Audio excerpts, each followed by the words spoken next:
श्री रेणुका माता multi-state cooperative urban credit संस्थेच्या माध्यमातून समाज भान जपत सर्व व्यवहारात पारदर्शकता ठेवत ज्येष्ठ अर्थतज्ञ डॉक्टर प्रशांत चंद्रकांत भालेराव यांनी मोठी गरुड भरारी घेतली आहे।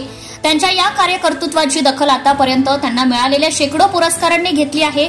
मात्र या सर्व पुरस्कारावर नुकताच त्यांना London organisation of skill development या संस्थेने जगभरातील 25 सर्वश्रेष्ठ उद्योजकांमध्ये त्यांची निवड करून कळस चढवला आहे। जुलैच्या दुसऱ्या आठवड्यात इंग्लंडची राजधानी लंडनच्या हाऊस ऑफ पार्लमेंटमध्ये डॉक्टर प्रशांत भालेराव यांना अत्यंत मानाचा असा गेस्ट ऑफ ऑनर देऊन गौरवण्यात येणार आहे। यावेळी डॉक्टर भालेराव नव उद्योजकांना मार्गदर्शन करणार आहेत। जगप्रसिद्ध London organisation of skill development या नामांकित संस्थेने नवोदित उद्योजकांना प्रेरणा मिळावी, संकल्पनाबरोबरच समाज भान जपण्याची शिकवण मिळावी या उद्देशाने जगभरातील अशी दूरदृष्टी असलेल्या 25 अग्रेसर उद्योजकांची निवड करून त्यांच्या जीवनपटाची माहिती एकत्रित संकलित केली आहे। या संकलित लिखाणाचे प्रकाशन 10 जुलैला लंडनच्या हाऊस ऑफ पार्लमेंटमध्ये होते आहे।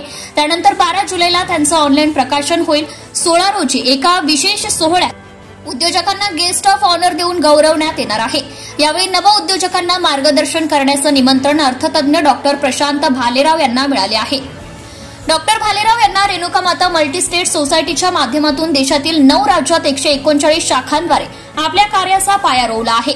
ते Renuka Mata Info Solutions Limited Pune, Beverage Private Limited Nagar, Chandrakant Mangal व्याचर प्रायव्हेट लिमिटेड पुणे आणि रेणुका माता प्रोडक्शन हाऊस मुंबई या संस्थेचे संस्थापक असून अध्यक्षपदाची धुरा सांभाळत आहे। Renuka Mata Securities Bombay Stock Exchange Mumbai ही संस्थाही त्यांच्या मालकीची आहे। या संस्थेच्या माध्यमातून त्यांनी पारदर्शी कामकाज करीत आहेत। म्हणूनच associate chamber of commerce and industry of India नवी दिल्लीच्या सदस्यपदीही त्यांनी 2 महिन्यांपूर्वी त्यांची नियुक्ती झाली आहे। डॉक्टर भालेराव यांना मिळालेल्या या सन्मानाचे रेणुका परिवार आनंदला आहे। याबद्दल श्री क्षेत्र अमरापूर येथील श्री रेणुका माता देवस्थान एका स्नेह मेळाव्याचं आयोजन करण्यात आल्याची माहिती पाथर्डीचे प्रथम नगराध्यक्ष तथा रेणुका परिवाराचे ज्येष्ठ सदस्य सुभाष घोडके यांनी दिली। Subscribe now and press the bell icon. Never miss an update.